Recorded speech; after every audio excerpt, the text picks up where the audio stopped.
During their short breaks, they sat on a steel workbench beside a small magnetic chessboard bolted to the wall, its pieces steady even against the ship's constant vibration. The apprentice leaned forward, studying the board. "I still do not understand," he said. "How do you always see 3 moves ahead?" The foreman smiled faintly, adjusting a piece with grease-stained fingers. "You do not just look at the move," he replied. "You look at what it becomes, and what it forces your opponent to become." The apprentice nodded slowly, trying to follow. "So it is like planning." "It is more than planning," the foreman said.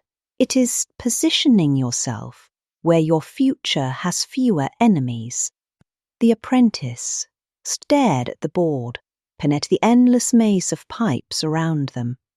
"And why," he asked carefully, "do people who know so much not always get ahead in life?" The foreman paused.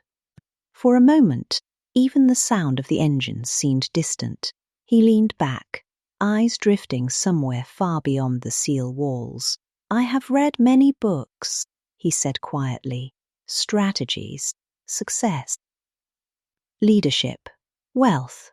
Only the openings, the middle game, even the end game." He looked back at the board and tapped his king lightly. "But knowing the moves is not the same as playing the game." The apprentice tilted his head. "Why not?" Foreman gave a small, almost tired smile. "Because life is not played on a board where all the pieces obey you." He moved a knight. "Those authors you read, they had their own timing, their own circumstances, their own battles. They made their moves in a different game than mine." "So you believe in fate?" the apprentice asked. "I believe," the foreman replied, "that some people are given open boards, and others start with pieces already under attack."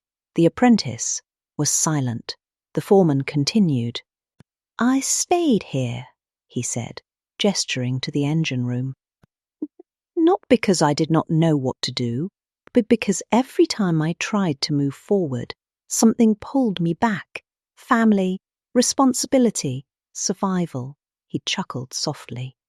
"In chess, you sacrifice a piece to win the game. In life, sometimes you become the piece that gets sacrificed."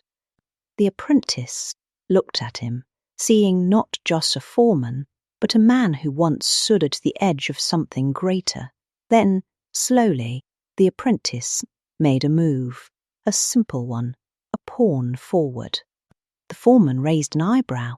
"Not bad," he said. "You are learning." The apprentice met his gaze. "But what if," he said carefully, "life is still like chess, and we are just afraid to make the move?" The foreman did not answer immediately. Instead, he studied the board. Then, with a quiet shift of his rook, he replied, "Or maybe we have been playing someone else's game for so long, we forgot we could choose our own." The engines roared on. Above them, the ship sailed toward another destination.